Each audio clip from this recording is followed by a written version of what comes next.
жаңы iş başlattı, жаңы sizler tabii teyin ekensizler, teyinleme ballarınız var, şunday. Dura, eşlik almadım deyip, ötekiler, şu biliyor öyle jirgönsüz, babanı okul, karbiyalar deyip, al, İtalya'ya belirliyorlar deyip.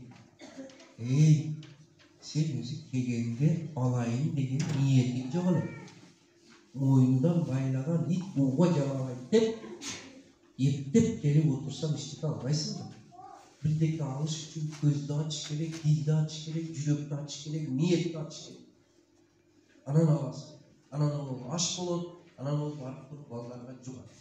Менің ойымша сендер бәріңер ошондой жан дүйнөсүн ачып келген ата-энесиңер, ошол үчүн келиңиздер жакшы отуруп иштейик.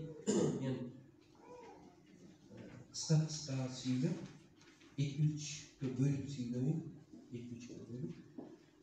Tınbay söyleyersek kaç apasından zaten. Aşağıda Aron'un 5'in söylediğinden bir pauza kılan. O toyda 3 bölüp ötkezettim. Tam karıştı. Bizim toylarda öteceğine dönmüştü. Kança vakit gider, kança karacak gider, kança tamak salat gider. Uva! Şu 3 bölüp dağın. Bir bölümü bütkөндө мен силерге кезек берейин. Мен айткандар боюнча суроо бересиңер, кириңерди айтасыңар. Эрежени келишип алганда мен айткандар боюнча. Анан каламап кетип калган, анан мен директор кезде. Кээ бир жерлерде ошондой өзүнүн историясын айтып баштайт, андай болбойт. Убактыбыз аз да. Ошондо кийин дагы экинчиси, үчүнчү ушундай эме кылалы. Бүгүн en жақсы угуп, en жақсы суроо берип, айтылгандарды жазып отуруп мен о акырында кайтарым байлабыз дейм. Оюмдарды сураганымда сонун кыл жооп бергендерге менден приз. Якубович бар го, приз студию дейт да. Анан ошо эң кымбат китебимди 1000 сомдугун белек кылып берем. Бирок эң жакшы белек сиздер үчүн бүгүн айтыла турган сөздөр, бүгүнкү жүз көргөнүңүз Дидар Ганимат дейт. Кудайга шүгүр, мына коронавирус кетти, тынч аманчылыкта ушундай отурганыбызга 1000 Кудайга шүгүр деп, мына ушу баарлашканыбыз өзү эң сүйлөштүк. Эми мага уруксат бересиздер. Үчүнчү суроо, издеген суроо. Понимание. Эмне үчүн ушунча жакшы мугалимдерибиз бар, мектептерибиз бар, өкмөткө баары рахмат туруп берген. Эмнеге биздин сабактарыбыз, мугалимдер өткөн сабактар жукпайт? Жукпайт деп мен туура эле айттымбы? Балдар көңүл бурбайт, о балдардын бирасы, ол уже балдар менен кетти. Анан баарын эле балдарга мен объективный карашым керек. Азыр балдарды сындадым, телефонго кирип кетти деп, ата-энени айттым, тойдон кошобойт, көчөдөн кошобойт, базардан кошобойт, баарынан кошосо ушактан кошобойт. Телефон менен отуруп алып, кечке телефон менен угат. Мен азыр мугалимдерге тиешелүүсүн айтып атам. Эмне үчүн мугалимдердин да кээде өткөн сабактары балдарга жукпай жатат. Демек мугалимдерде дагы башкача айтканда менде дагы проблема бар экен да. Мына 3 суроого жооп издеп, анан 3-өөгө 3 китеп менен жооп бердим. Бүгүн ошонун ичинде азыр силер менен силерге келишелүүсүн өтөбүз. Түштөн кийин мугалим. Түштөн кийин саат 1-де анан мугалимдер үчүн өтөбүз. Ушундай кылып сүйлөшөлү. Макулбу? Рахмат. 12 саатча отурушту. Азыр озон көрүп атам. 35 000 евро немеше айда? Ата-энем разы болуп, Даниэль дегени бар экен, Японияда окупту, анан да Германияда Мюнхенде жагып, ошо немецкий компанияда иштеп атат экен. Ал жаш жигит, кичине жаш бала, үйлөнө элек экен да, ажы кызыңар барбы? Үйлөнө элек экен, чүйгөн экен. Анын где-то 20 000 евро болуп, жакшы катты. Эми баягыларды сүйлөгөнү немис тилинде, кийин англис тилинде, кийин Германиядан Францияга алып өтүп, Парижде сүйлөгөнү, иштегенин көрүп, бизче баткенче аяшабам. Хабасың келет да. Белый зависти, sıktanız. Şunday adamların balları var eкен. Danin деген bala. Frankfurt'tan Parij'e karab maşineni aydap baratат, katta avtobanlarda. Saatida 120, 140 menen. Oy, sizde pek sorun. Kuday ömür versin saklasın. Atayın kim balam dese, menin atam stoylat bulup ustan dedi. Ustalıkla tapam үйдөрдү. Sen bunday daraja. Şu özleri kıynalıktır, beni oku balam dedi. Oku dedi, oku. Uyga ensiklopediya kitepten alıp verdi. Okuttu. Şu darajaga jettim adam. Mına ekele misal etmiyor, adamların koydum, kanalına aytmayın. Mana bilimdin bağlılığı degen oşo. Bilim menen euronu kağıdı. Bilim menen düynönü kezip atın. Bilim menen ata-enesiga şol jaktan turup, 3 yerden uy alıp berip koydu. Darından biri, Bişkekten biri, birini je Moskva, je Germaniya kayerden kalası alıp berem berip koydu. Akçası dedi. Ot kiçimin arasına gitsin. Anam biz Kırgızlar, beçaralar, kızak köp nerseni gördüm, men bir azık chet өлкөгө барып келгенде олар деле мактай берет. Америка мындай, Япония мындай деп байкадыңар, мен ала немис, Германияны мактаганым жокмун. Кайтам айта турган өтө жакшы турат. Мен Германиядагы кыргыздарды айтып атам. Немистерге, Европага дүйнөгө кыргызды тааныткан кыргыздын уул кыздарын айтып атам. И самый главный Айзада дагы, Алил дагы мынандай жөнөкмөндүктөгө. Гор на ты с немцем.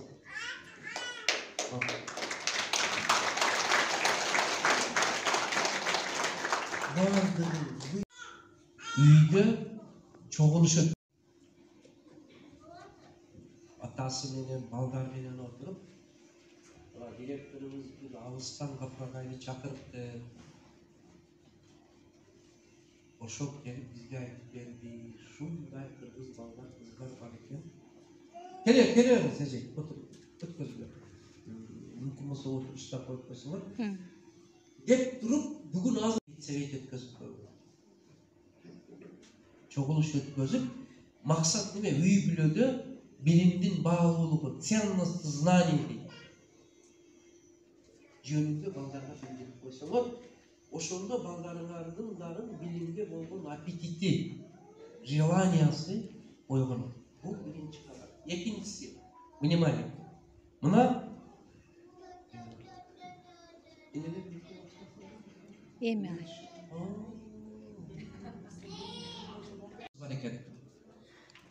Компьютерный дизайнерді бүтүптүр окушу. Дизайнер компьютерный деген өтө күчтүү да, высокооплачиваемый интеллектуальный труд.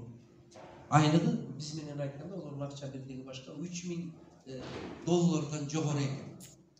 Анан күчтүү кыз экен, тез эле карьерный рост кызматынан өсүп, айлыгы кошулуп бара берет. 3,5 миң долларга жетейин дегенде стоп туруп ишини капчырды. Анан начальник келип, подушкаларды сурайт. Сиз сен эң жакшы айлык алып турат элең, өсүп атат элең. Эмнеге десе, мынау жери силерге керек. Ал мынтип жооп берди. Внимание. Мен бир жигитти сүйүп калдым. Биз жакында үйлөнөбүз. Мен үйлөнсөм балалуу болом. Ошо баламды тарбиялаш үчүн мен педагогикалык окуу жайга тапшырам. Bu Japon kızga bir kol çarp koymayın mı? Japon'da ele oluşu kanat var. Bana правая рука, 10 kolu, bana onusu seler atayını. 10 kanat. Sol kanatı mektep. Emin derdi, bana yaktı taktı, kızay, beni yemesin Allah. Daima aytam şu vakti, bunlar beni ele kapı. Buna şumpar eğer uçsa 7 kanatı menen büyük uçar. Apaka kanlay, emin sol kolu düşürülür. Bir kol menen, sol kol atayını, sol kolu düşürülür. Sol kolun arkası, mektep, muhallimde. Hazır senin ballarına bir kanat menen ele uçuyor adam. Экинчи канат каякта дегенде кафе ресторанда жүрөт. Ошкозар Норбайда жүрөт. Дагы каякта гастарбайтер Россияда жүрөт. Салонда красотада жүрөт. Вечеринкада, белый касса, черный кассада натыйжада мугалимдер менен балдарыңар бир канат менен высокий полет может быть? Жок. Вот потому и маяга босого балдар ОРТден өтпөй. Шол үчүн балдарыбыздын билим сапаты начар экен. Экинчи мотор, экинчи канат иштеп атат. Через материнская школа, через ата-энелер мектеби аркылуу биз экинчи канатты кайрадан көтөрөбүз. Бийик көтөрүңүздөр. Ошондо эки канаты тең иштесе, кыргыз балдары шумкардай алатоону ашып барып, Америка, Европадан гумпомош алып келбестен, аларга кайта гумпомош берип, техниканы импортировать этип. Экспорт.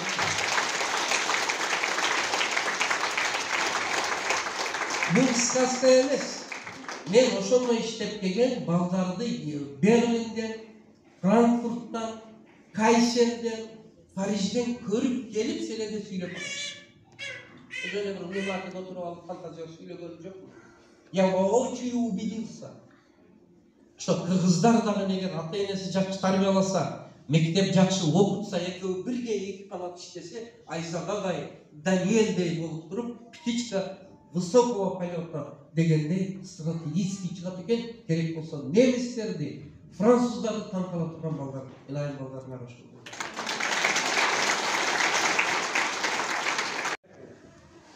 Еще. Bunu oruslar aytат, засучив руководить. Жеңди түрүп, эми колумда кылат. Бисмилла деп, Куда мен баламды тарбиялайын, билим берейин, китеп алып берейин, дүйнөлүк деңгээлде балдар болсун деп туруп, колду мындай алып иштейт. Мына иштейбиз дегенде октабыз. Жактыбы? Жакшы көрсөтүп отурганда, колуңарды көрсөңөр эле сиңерге чөөрөт, китеп окуйбер, балаңды бияка балам, бирге сурап. Айланып кетейин, балам оку деп туруп, ошол менен шынтоо менен балаңарды кучактап эркелеп, азыр айланайын деген эне камей. Айланып кетейин дебейт экен азыр аялдар. Илгерки ата-энелер, мамаларыбыз, чоң эне, тайне, катта энелерибиз айланып кетейин, кагылып кетейин, мени тыңдабайын деген сөздөр, булар сакралдуу сөздөр экен. Сакралдуу деген сыйкырдуу сөз. Через ошол сөздөр балдардын жан дүйнөсүгө мейрим кирет экен. Этно сезим кирет экен. Элдик болот экен. Азыр баласын кучактап эркелеткен эне аз. Ана эмнени кучактап? Долларды кучактап. Дагычы телефонду кучактап. Туралса bir bildirgeyçi.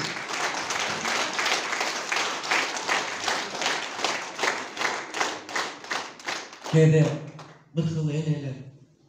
Kede kırsı, balası. Eki alıp geledi. Eki alıp. Anglis dilini söyleye albay, Orus dilini söyleye matematika işleye albay. Şunday bolup da tural, demiklerini atsa, kıp-kızıl, muhalim tekşerden eki. Anan aydan, sen ekun balasından emezsin. Kelesi olsun, başın işlemek senin, muhallimlerin vahşe senin. Direktörün. Kapbali şerri, tek şeyleri kapbali. Gerekçelerini kapbali. Tek sözlerini kapbali böyle. Koydu, 3 saat, 2 saat oturağız, baldar menen. Jaktığı.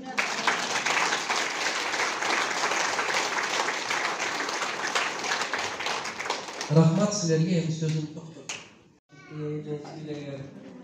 Telefon çalıp qo'ydi. Çay içtim. Videosunda ketesizler. Yeni kezek sizlerge. Ben aytganlar boyunca oyunlardı, sunumlardı, sunuşlardı, fikirlerdi 1 minutlardan aşmasın. Азыр сиздин сабактарыңыз, сиздин окутуу методикаңыз бул мезгилдин талабы болуп калды. Анткени сиз айткандай, жана газылуудан кийин, союздун газылуудан кийин элдин баарысы только оокат менен оорап калды. Эптеп курсак тогосу менен оорап болуп калган, кризис убагында туура келип, балдар кароосуз калып, азыр эми ошол балдардын чоңоюп, азыркы болуп аткан балдардын маршруткада болобу, башка жерден болуп аткан алардын тарбиясын көрүп биз ушу аябай капа болуп отурган кезибиз. Анткени биз өзүбүз көпчүлүк ата энелер, союздан калган ата энелер, биз эми убагында туура тарбияны алганбыз. Анан сиздин окутуу методикаңыз аябай жагып атат. Мына кол менен көрсөтүп, балдарды мындай биз балдар эмес, мына ата энелерге дагы аябай мээңизге кирип калчудай болуп атат. Мына азыр эми шумкар болуп үйдөн буйруса эме уч беребиз, көрсөтүп беребиз. Эми сиз 3 суроо бердиңиз. Эмне үчүн баланын окууга кызыгуусу жок? Эми азыр бир гана ата энелер эмес, мектептер дагы ушу сиздин реформаңызга аябай муктаж деп ойлойм. Анткени эски методикалар менен калып, керек эмес сабактардын баарысы жүктөлүп, анын баарысын мугалим өтүп берет. Балага кызыгуу болдубу, болбодубу, аны кызыктырбайт көбүнчө. Ошон үчүн мугалимдер менен окутканда слайд даярдап атам. балдарды тарбиялоодо чоң ата, чоң апалар менен жашаган келиндерди кандай балдарын тарбиялашы керек деген суроода, жана арай айткандай, азыр деген чоң эне, чоң аталар жанакындай садага кетейин, айланып кетейин деп тарбиялабайбызбы да. Азыр наоборот келинди басынтпай, сен баласы менен отурса жөнүнө отурасың, оокаттан качып деп ушундай көрүнүштөр бар да. Анан жанагы энелер сабагына барган, энелер мектебине барган апалар кайын журту менен турса, кайын журту менен мамиледе кандай? Менин оюмча ошо мектепке барган апалар кайын журту менен жакшы мамиледеги апалар болуш керек да. Эгерде кайненеси келинди басынтып, урушуп эмек болсо, андай апа барбай болуш керек деп ойлойм да. Анан Ошонун баарын энелер мектеби сабагында өтүлөт. Агайдын өзүн тарбиялоо деген китеби да бар. Дасторкон четинде университет, ата энесиздер үчүн ушул 3 китептин негизинде энелер мектебинде сабактар өтүлөт. Энелер өздөрү Анан ошондой эле мага бир мугалим аябай жакшы бир жол көрсөтүп, аябай жакшы жардам бергендигине ага ыраазычылык билдирейин деп, акыл эмгеги маданиятынын китебин алып, биринчи бетине эле окуп калган, окууга жетишпеди. Ошол мугалимге береке. Анан мен өзүмө өнүктүрөйүн деп, урмат деген агайдыкыбыз бар да. Ошол агайдын сабактарын окуп келем. Анан ал аналитик мугалим катары, ал изинде көрсө, bir жылда 365 күн болсо, ошонун атымен кыскартайын. Мындай эсептеп чыкканда, балдар ата эне менен 11 ай болот экен, 1 ай гана мугалим менен болот экен. Биз 9 ай окуйбуз деген менен аябай эсептеп чыгып турду. Жыйынтыктап келгенде 11 ай балдар ата эне менен анан иштешеле, балдарды өнүктүрөлү, окуталы. энелер мектеби сабагына катышалы дегенсиз. Ошого тиешелүү айтып турган болсом, бул жерде үчөөнө тең сабырсыздык деп ойлойм да. Себеби сиздин сабактарыңызда окуп жүргөндө айттыңыз эле, окуучу самое главное уга билиш керек. Уга билген адам ошол билим деген жериңиз бар эле да. Ошондон улам мен ойлодум, ата энеде дагы, мугалимдерде дагы, окуучуларда дагы сабырсыздык болуп атат депчи. Мындай кыска видео беттиңиз, биякта ушул агайдын методу менен өтө баштады дегенде, мен ошол жерде отуруп сүйүнүп, мен балам ушул жерде калсын деп, сизди көрүп, канчадан бери сабагымды интернетте жанаган жете албайт. Эми буюрса аны аларсыз эгер чыгып аткан болсо дагы. Анан мен максатым, агай менин максатым ушу Кыргызстанда сизде капырдан 10 болсо, Кыргызстанда өнүгүп өсөт. Жок дегенде 10 капыр агайыбыз бар. Ошол агайды чыгып керек, уюштурганда ыраазымын. Аллага шүгүр, алхамдулилла. Ошол мектептен экинчи класста чоңойтуш үчүн ушул мектепке мен кыргыз класска бердим баламды. Анан сиздин ошол азыркы берген учуруңуздун үчүнчүсүнө мен өзүмдүн оюмду айткым келип эле. Эмне үчүн азыркы балдарга үйрөнүп жатпайт? Себеби ата энелер балдарына устазды сыйлаганды үйрөтпөйт. Устаз сыйлаганда илим жумат керек. Биз мисалы балдарыбыз келип бизге мугалим антип айтты, антип айтты десе, ошол мугалим өзү билбей эле айта берет да. Деп биз биринчи өзүбүз мугалимдерди жаман көрсөткөн себебинен значит бала ойлойт. Апам жаман көргөн адам мен үчүн ал дагы жаман адам. Менин оюм да кай. Анан мен сиздин окуучуңуз Асамова Оразгүлдүн жеңиңиз болот. Рахмат, сиз ушундай алтындай убактыңызды бөлүп келип бизге жакшы маалымат берип жатасыз. Эми менин негизги суроом мындай да, балдардын негизги билим алуусунда баягы кээ бир балдар так билимге, кээ бир балдар гуманитардык билимдерге аябай жакшы өзү кызыгышат да. Ошондо баланын билимине карап, ошого карата мисалы так билимге кызыкса, так билимге көрүп басым жасаш керекпи же кыйнап эле гуманитардык билимдерди деле окута бериш керекпи? Кайсынысы туура деп ойлойм да. Анан ошо келечегине ошо баягы адис конусуна көрүп басым жасасак жакшы болот ата энелерди. Рахмат. Мен жүз көрүштөн абдан кубанычтабыз. Бетиңизди каалайм биринчиден. Экинчиден агай кесип тандоодон балдарды канча жашынан багыт беришибиз керек. Ошо кесип тандоодон балдар аябай өтө жаңылышып, мындай адашып атат да. Анан биз ата энелерди абдан мындай кыйналып учурда кандай багыт берсек, кайсы кесипти аркаласак деп турабыз. Түшүнүктүү. Окуучуңуздун келечеги болом, атайын мен жиберди, сизге салам айтып койду. Адилов Давытбектин келечеги болом. Атайын жибердиңиз, барып ошо келгениңизге аябай кубанычтабыз. Анан кийин эми суроом, чоң балам жаныбызда болбогондуктан тарбиясыны эметип албай атабыз да. Окууга кызыгуусунчу кичинекейлердин контролу жакшыры окуусу. Ошо чоңдун кандай эмелерибизди атайын окуп келейин деп сизге жибердим. Сизден ошо бул жака келип эме беришке сүйүнүп атабыз. Ошо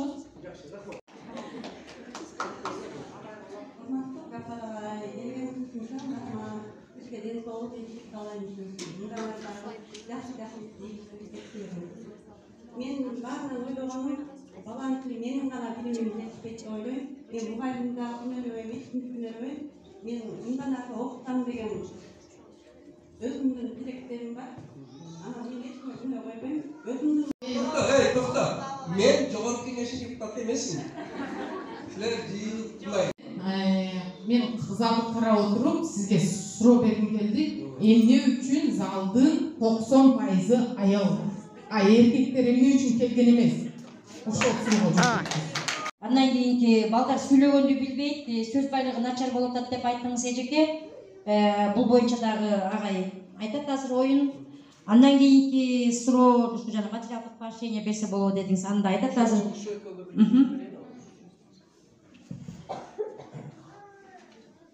Сиз Карымташ Калтаевичтин ошо небереси экенсиз. Ал киши жогорку легендардын парламенттин депутаты болгон. Айылча бай индексинин өтө урматтуу адам. Ошо катта чоң атаңызга салам айтып, жакшы адамдын перзенти экенсиз. Өтө жакшы сабактар берип деп мындан ары мына биздин наралар менен байланышкыла чогуу өткөрүлөт. Эми сизге жооп. Биринчи жана эме дедиңерби? Бияка суроо. Сөз байлык. Внимание.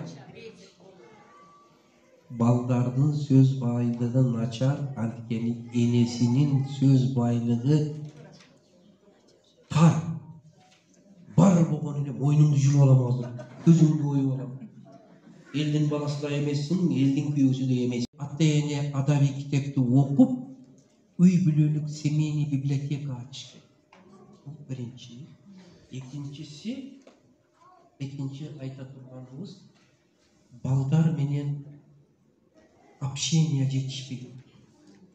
Общение, баарлашуу. Кечээ мага садиктер жыйылып эме кылды, мен садиктерге өттүм, алар айтып атат. 50-60% ballar neme reç ös.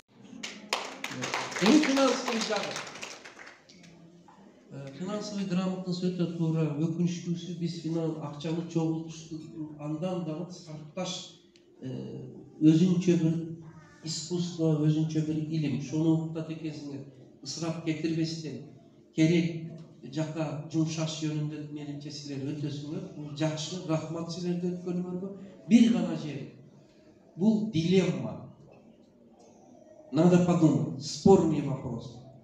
Мисал үчүн, эгер балам 1-5 алып кетсин, мына 100 сом. Олимпиадага, районго чыгыпсың, мына 100 сом. Бала акча үчүн окумаш керек. Мени кечирип кой. Другое дело, эгер да ана финансовый грамотность кылам десең, независимо от учебы. Ол 2 алабы, 1 алабы болуга 1000 сом бер дагы, 2 айга чейин мына аны үнөмдө, сартта керек нерсени ал, керек болсо аны көбөйтүр деп неме билим алуудан независимо берсеңер менимче жакшы болот дегенди окутсак да. Потому что биздин балдар азыр бардыгын акча менен эметип калды. Балдар билимди акча алыш үчүн эмес, билимден удовольствие алыш үчүн окуш керек. Келечегиге инвестиция кылыш үчүн окуш керек. Ушуга маани берсек. Кудайны biz бактылыбыз. Анткени ошолор сагынып жүргөн ала тоонун арасында биз жүрөбүз. Ушуну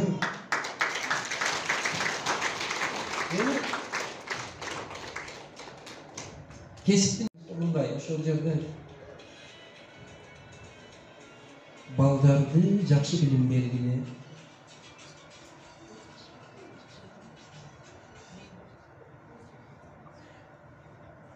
Азыр мына аялдар бар, сурандар, неге эркектер аялдар көп. Ага тиң жооп берет. Аялдар кыз келиндер асылда мода менен жашайт. Окутуп тарбиялап, мүмкүн болсо чет өлкөдөн престижный билим бериш азыр мода. Оякта өтүп сурайт экен. Балам кайсы престижный университетте окуйт? Оксфорддобу, Гарварддабы же Сорбоннадабы дейт. Оксфорд, Кембридж, Гарвардда десе деп тиктейт экен. Али биз Lexus минип келсе охо деген. Же зор шуба кийсе охо деген. Германияда бир дагы кымбат жүздүк таккан аялды көрбөдүм, сөйкөдүм. Бир дагы чоң машина минип жүргөн немисти көрбөдүм мен. Мен айттым, булар ушундай жакырлы десем, о жанымдагылар ар бир миллионер дейт. У них так не принято демонстрировать свое богатство. Бир дагы особняк үй жок, кичине үйлөр, чакан эле, но с удобством. Кыргыздар, переоценка ценности нам необходима. Нельзя вот так. Давайте жөнөкөй жашайлы, ыңгайлуу жашайлы, баягы азайтайлы. Шунун акчасыга балдарыбызга англис тили, немец тилин окуталы, араб тилини, кытай тилини үйрөтөлү, чтобы дүйнөлүк даражада конкурентоспособный болсун. Мунубуз эч нерсеге жарабайт, мына эмнеге. 3 этаж тагасыңар. У кого больше? Нельзя. Бул тар кругозор. Мен баары мени жаман көрдүлөр. Ценностный ориентация надо поменять дейт. Алмаштырыш керек. Силердин эң жакшы жүздүк сөйкөңөр, байлыгыңар, балдарыңардын билими, тарбиясы. Вот к чему надо финансировать, инвестировать. Финансовый грамотность. Балаңардын билимиге репетиторду алып бергиле. Англис, немец, араб, кытай тилини окуткула. Эң башкысы тарбиялангыла. Ошону жакшы билим бергенден кийин кесипти анан бала эгер жакшы билимдүү болсо, тарбиялуу болсо, сиз тандабаң, өзү тандайт. Кийинкиси, азыркы кесиптерге карап тандабасын, потому что футурология деген илим бар. Буга прогайжалаң. Жалпак тилди сүйлөйт экен дебегиле, мен бир аз научный терминди кошоюн. О бетте зор адамдар отурат.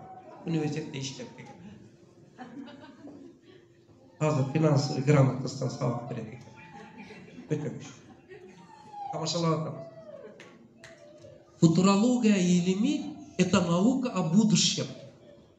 50 жыл, 500 жылдан кейін қайсы кесіптер, қандай жашоо болот, қандай менталитет болот, қандай турмуш болот, ошону үргөтө турган илимдин аты неме экен? Футурология экен. Мына бир жаңы термин үйрөндүм.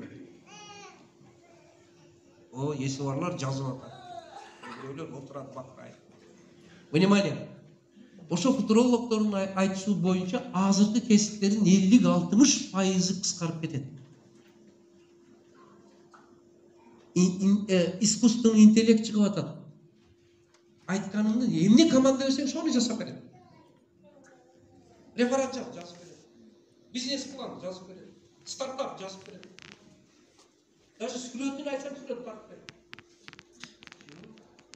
Өтө көп кесиптер кыскарып кетет. Шу үчүн силер азыр балдарыңарды мындай навязывать этпегиле, уже профессия будущего деп туруп жазсаңар чыгат. Ошого ориентир бериң.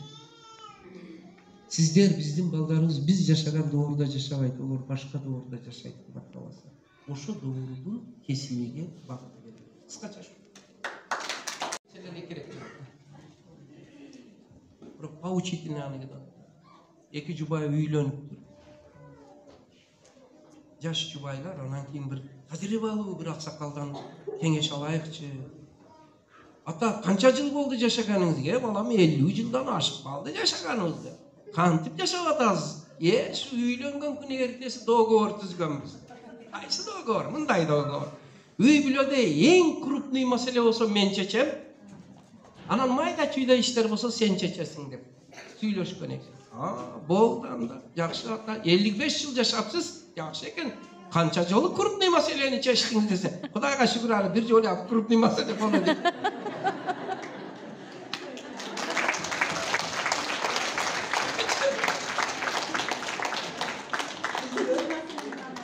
Yani bir jol, demek bir joldan mesele. Şeyler çeçesinde.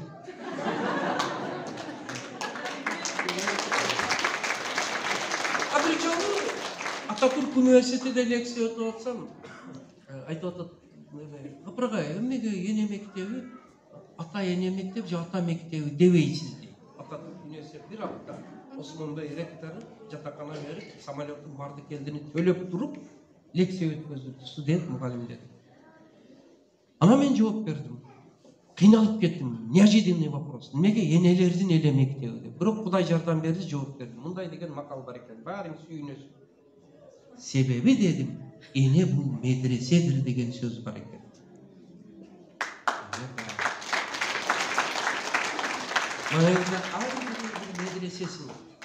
Ар бириң медресеси.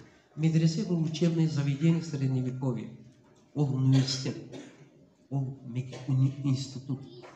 Демек, мындай бир-бириңерди тиктегиле, азыр 150, 10 киши эгер эркек болсо, 140 та медресе отурасыңар. Өзүңөрдүн медресе болгонуңарга, учебный, силер интеллектуальный, богатый, силерден окуй турган адамсыңар. Өзүңөрдүн медресе болгонуңар үчүн бир кол чалып. Бирок медреседе атыга заты жараша болуш керек. Көчө чаңгытар медресе болсо, кафеден кафеге, ресторандан ресторанга, вечеринкадан вечеринкага бир да китеп окуган эмес. Ол уже кандай медресе?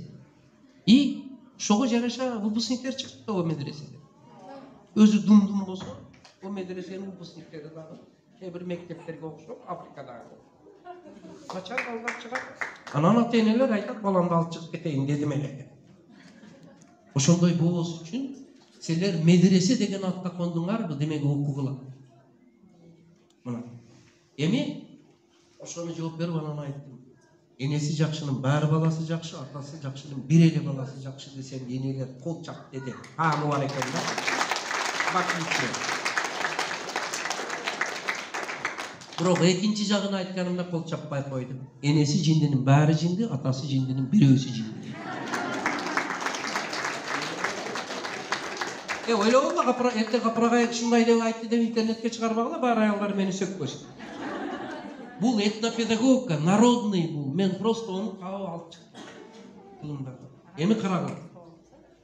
Бул этнопедагогикада айтыр, медицина азыр доказать эткен, далилдеген. Baldarga, ayniqsa ул балдарга 80% интеллект, акыл энеден өтөт экен. Насколько мы важны? Бүгүн кеткенин бар мындай дейсиңер, күйөө балдарга. Жолду ошо медресе келе атат дейсиң. Балдар жакшы чыкса айтасыңар, энеси жакшынын баары жакшы да деп коет. Шунчалык көп нерселерден көз карады.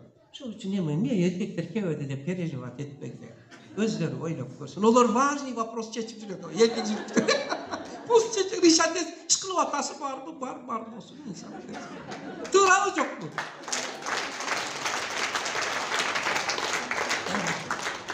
Эми кымбатеде бул аксыз жетип калат.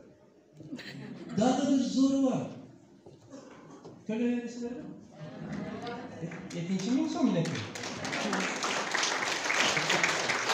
Наша финансовая грамотность.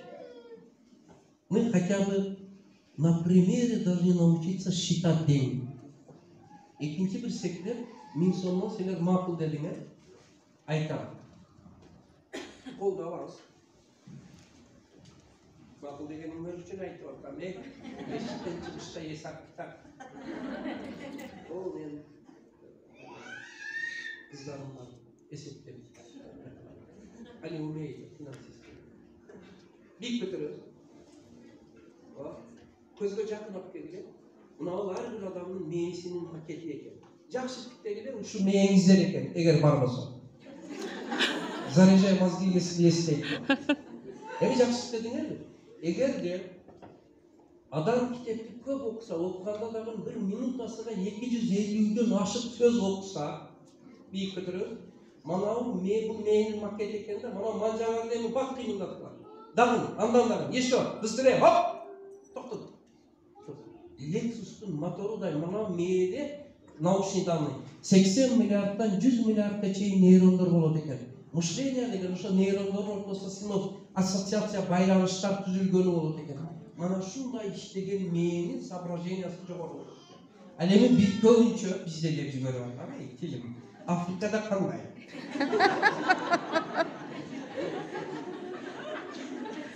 Afrika'da ne tekrar Afrika'nın köşesi var. Afrika вообще ките окубайт. Нөл бир делип ошол үчүн мээнин соображениясын иштешин караган. Бая бат иштеттиңерби дени акыры иштедип.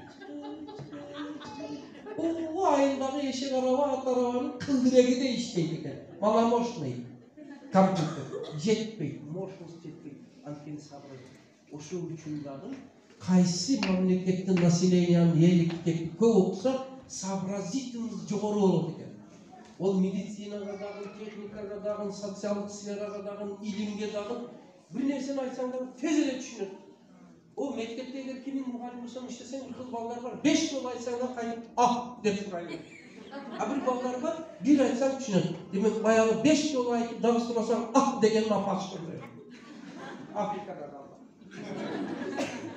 Анткени өмүрүн китеби окуган эмес. Мисал, убедительный болду, кайтадан көтөрөбүз. Би, мээңизди көрүп алабыз. Бар экен Кудайга. Демек, минутасыга окуп, көп окуп, мээңизди иштетип, балдарыбызды тарбиялайбыз.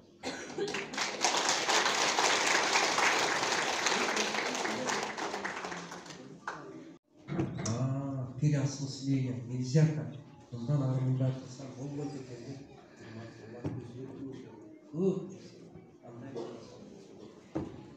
Ошол үчүн дагы бир нерсени айтайын.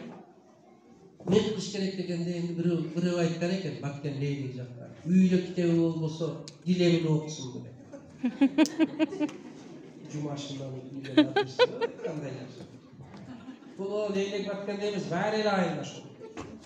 Жети тубан бардыгы деле үйдө китеп жок. Потому что мода эмес. Гарнитуралар, евролар, бардыгы бар. Үйгө кирсең эшиктин алдында 2-3 машина турат, үйдүн ичинде бир да китеп жок. Мына моментальный эксперимент. Кимдин үйдө 300 китеби болсо кол көтөрсүн. Только честно. Анан айтып бекитебек. Bana tikte, Karmakan'ın kızı, nevresi tikteci bana. 150'de neçe adamda 300 kitebi var eken. 4 kişi. 5, 6, 7. Ne oldu düşürgülü? Bu 7, 3'ü koşarı 10 tane. 150 adamın 10 adamın ile üyde 300 kitebi olsa. Bayağı sabah kelip kaçlarına korkutorsa için gelmektir. Üyde kite jolo tek. Oşo üçün bilim kömün. Gördünüz mü? Biz anı bilbesineyle mektepli künöle veriyoruz, direktörü, zavuştu, okuyucu vardı, memleketli, prezidentli dağın, deput vardı ki. Aklınızda bir makal var ki, bilimhane. Koldalar, aptekle. Bunlar. Çok benden de var. Bunlar. Bu başka. Bundan arı kemçilik bolsa, memleket, mektep, ökmötten izdebesinden mınday degen sözü ayttılar. Özüngde turan ayıp, kimge biliyorsun, kın kayıp dedi. Biz varlığını sındayız. Bak, en birinci özümüzü sındayız. İşte oku vaktiz, tarbiye menen zanmatsı edip öptüz. Vakımızı ballarga bölüp öptüz. Mektepke kelip sağlıkta katışpaptız. Ekonomiçnıy bolboptuz. Tapkanımızı çaçat ekemiz. Finansı gramotumuz yok. Akçanın ünöndü sarkıp köytürüp bakıp kerek jaka işlete albayız.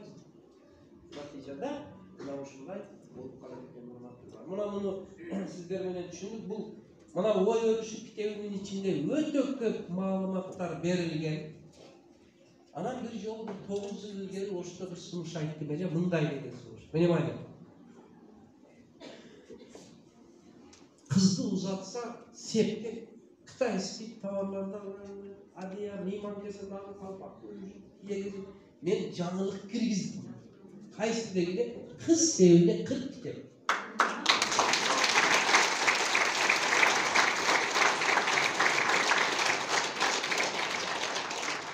Sepke 40 ta kitap tizmesini verdim. Çınara Sattarova degen zam gubernatör var Batkent'de. Kandidat Davut Batsen. Apragay şonu izleyen işe sırayın dep özünün kızını uzatkanda salkın tör degen yer var. Sandıkta aldırıp 5 yıl sonra sandık aldı. Tizmeni derinleri men verdim. Bana semete, senete, Kur'an-ı Kerim'in kotorması, hadisler İmam Bukhari, İmam Şafii, İmam Azam, Nurcigit Kadırbek, Mehmet Hasan, Çıngiz Aytmatov. İyi, aman bayağı Ateneler sizler için karaktevi, onlarla şunday 40 kitapın tizmesini verdim. Jaş yubaylarga al salıp вечер günü septin katarında вечерде барлығы ойнап қашқа жорға билеп атканда ата энесиге сөз бергенде сандыкты эки жагынан көтөрүп апарып туруп кыз менен келинге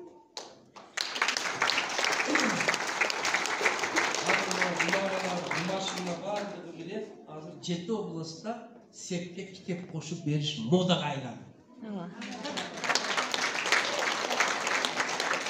Ana жаш жұбайлар bir жыл бойы ал китепти окуп жүрүп жакшы жашаса внимание төрөлгөн балдар мындертин болуп төрөлөт. Ошондо кыргыздардан Нобелевский лауреат чыгат. Куда кааласа. Илайым чыксын балдар. Вот бүт средний Борбор Азиядан бир дагы Нобель лауреат чыкпапты. Bir urut var Hazrat'ın Atağın Kevi elinde kapaklı zaten 105 Nobel laureatı çıktı. Oşonun 45'i medisina. Adı biz darı olacaktan bardık teknika metodika darı. Şolar oylap taplar. Ey Kırgızlar, Müslümanlar aytkın kelet. Eğer Müslümanlar güçlü bolsa azık işler bolboy kelet. Mümkün öyle bolboy. Балдарга физиканы, математиканы, техниканы окутайлы. Эки дүния илимини бирге алсын. Азыр мен улуу имамдардын атын атам. Мен окуймун олорду. Бирок ошол эле убакта математика, физиканы, техниканы, химияны, биологияны окуп алсак агар манантип депсеп чымынча көрбөйт. Кудай колдосун. Мен эч кайсы улутту жаман дебейм. Ошол улуттар деле бар болгону Kırgızlar, Müslümanlar, gelingizler. iman ilimi menen birgelikte düýnölük ilimdi alayık bolsam baldarыбыз arıp kalar. Baldardy karаңgılıkka, tuңguyukka kaptap koyboýlu. Hudaýdyn Kur'an-ı Kerim'nin en jakşı tafsiri bu tabiat ilimleri. Yetişti okşayıp koyan siz aytasınız. Bana yaptığınız sonra oluyor. Beni ne egzamin aldı. Ben siz aytmasanız demek koşu aytam. Daim menin maksatım iki dünya ilimini tarbiyalı işte yakınlaştırış gerek aslında. Bu doğru emas. Mına şu yerde ikinci bölük sözümdü toptan bir gana aytarım, hurmatlılar jana kız sevine 40 kitap degen oyunda jeytiktap koyar. Kimnin kızı var kuda kalasa, kızını uzatar. Oy, kızlar jakşı.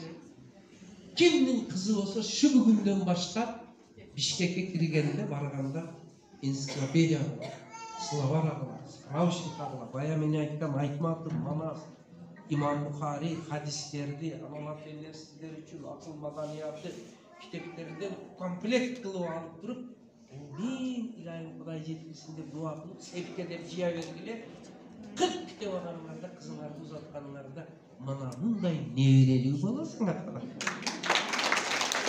O kudalarga ulajyk, mana finansıwy grant. O investisiya bugün baldarыңarga $1 investisiya kılsaňar, ol $35 bolup kaytat. Men dagı bam. Ya, aşağı hurmatlılar, biz bağlılıktardy özgörtüşübüz gerek. Dagı bir terminde aytam, antkeni bul jerde menin dinaram katyşyp oturat. Antkeni bul jerde men ötө sıylagan Karim Taşbaltaýewiň kızı katyşyp oturat. Uşulardyň hurmatyna dagı bir bağlılık terminde aytam. Bu termindin adı aksiyologiya. Aksiyologiya. Aksiyologiya.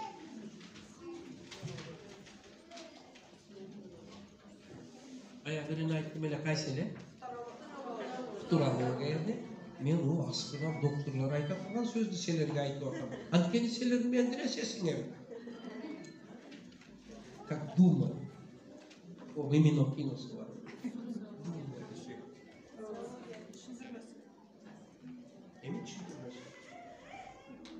Aksiyologiya ilimi bu bağlılıklar jönündögi. Bağlılıklar. Ne bağlı? Altın bağlı, gümüş bağlı, dolar bağlı, jana başka.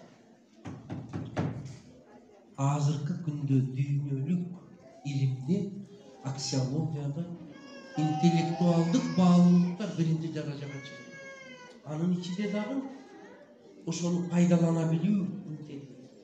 Ey baldarыңарды интеллектуалды духовный bağlılıklarga багыт берди. Altın tillaga emes. Oşondo baylık, altın, gümüş, tilla, biz tilla deyiz. Özü yerçip kelip. Düşündüңүздөр mü? Buna bağlılıklar jönünde bugün bildiğinizler köy baldarga aytar. Dolar jıymayбыз. Aga ançalık rabыня bolboýbuz. Biz intellektualdık baylık jıyabız. Baldarımızda dуховный baylık berýär. Dep aytsalar, Papragayın ikinci devesin de. Mına uşunday kılıp bir urmatlar denler. Intellektualdık baylıkты kayaktan alat? Mana bunu mektepten alat. Biz mektepke jönötkönde öte çoğun katar kılat ekeniz. Mına ene mektebinde şunu okutak. Seler baldarыңарды mektepke jönötkönde aylanıp ketey. Sen aziz dargöge barasın.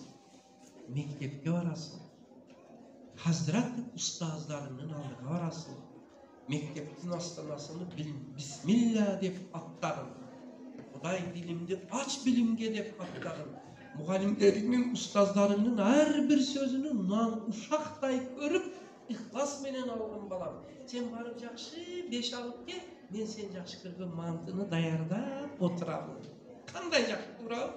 Bizde başkaça jönüde. Başka mektebine başka da ortmadan oluyor.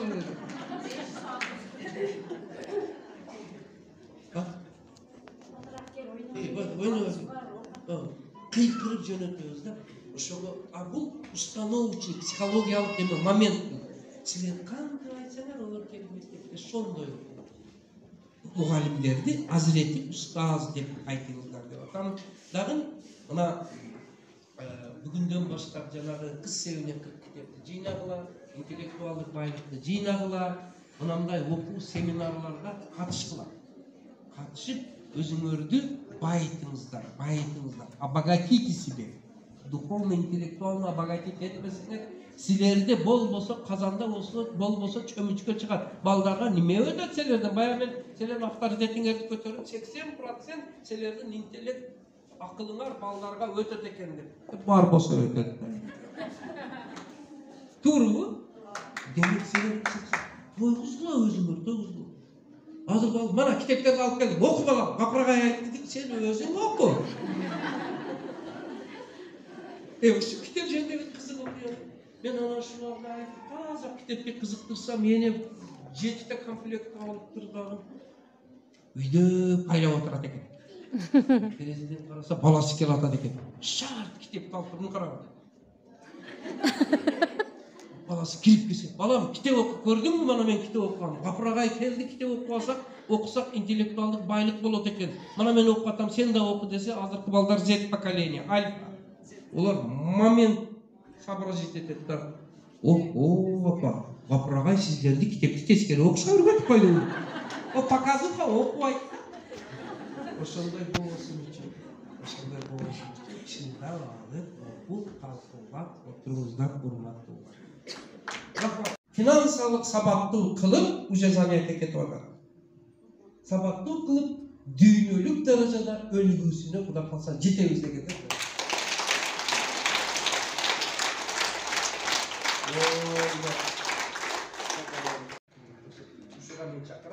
Кийинкиси урматтуулар, эгер бала тарбиясын жакшы үйрөнөйүн десеңиздер, ана устаттык өнөрүнү педагог эмес болсо дагы окуп койгула. Анткени педагогика это наука только педагогдор үчүн эмес, педагогика это наука для всей общества.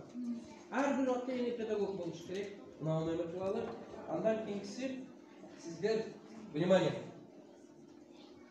Мына китептин аты 3 жаштан 99 жашка чейин өзүн-өзү тарбиялоо. Баягы эне айтты го, мен аркол койдуруп алайын китебимди деп. Азыр орточо жашыңар мына жерде көбүңөрдүкү 40-50 аз, 30-40 силер дагы тарбиялашыңар керек. Эмнеге дегенде кулак салыңар. Келин болушка тарбиялоо. Күйөө бала болушка, кайне болушка, кайната болушка, чоң ата болушка, чоң эне болушка, эл аксакалы болушка 99 жашка барганча өзүн-өзү тарбиялаш керек экен. Мына бул жерде ошону жазганмын. 50 жашта эмнеге тарбиялаш керек? 60 жашта. Кандай кылганда жакшы келин болот? Күйөө бардыгы. Эң кереги напсты тарбиялаш.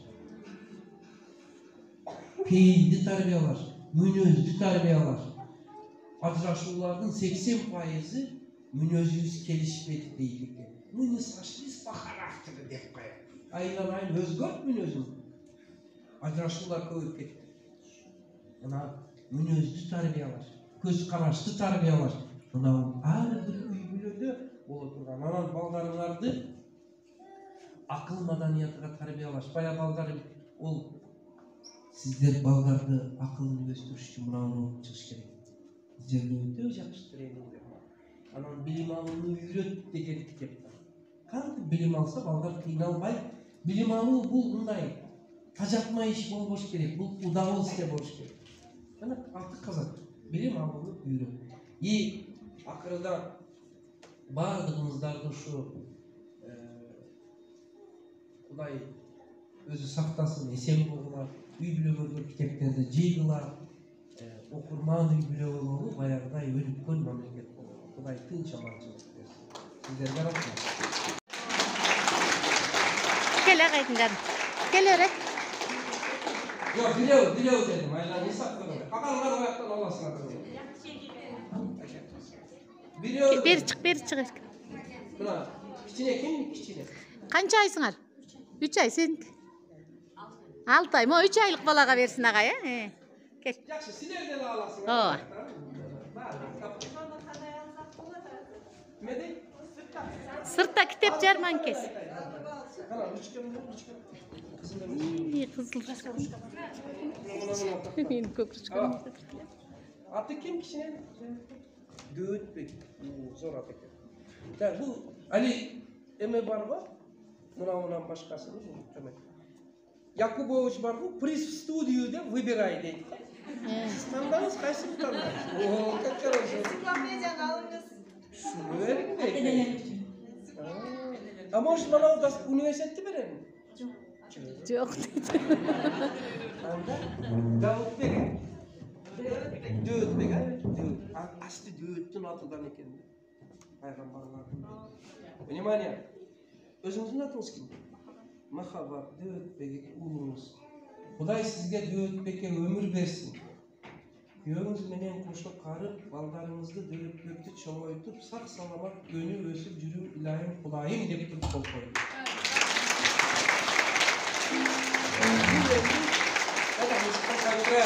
Koy. Ver o kısa. Bak müzik yok. Ver bakalım. Бұл енді закодированный подпись болып қалды. Бұл әр шу кітепті оқығаныңызда шу дуаны оқыла береді. Әр мектепке келіп сабаққа қарсы мұғалімдерге рахмат сіздерге дегеніңіз сайын шу дуа оқыла береді. Бірақ опасный. Кітепті оқымай қойсаңыз кескенсе кетті.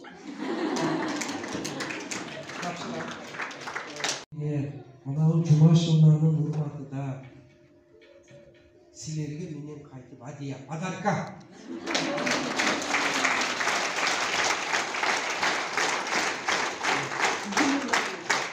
Жұма жылы сенің урматың. Бар болған урматыңлар ұшы бүгін ұққан. Ұшыға мен шақырам. Кейінгісі урматыңлар.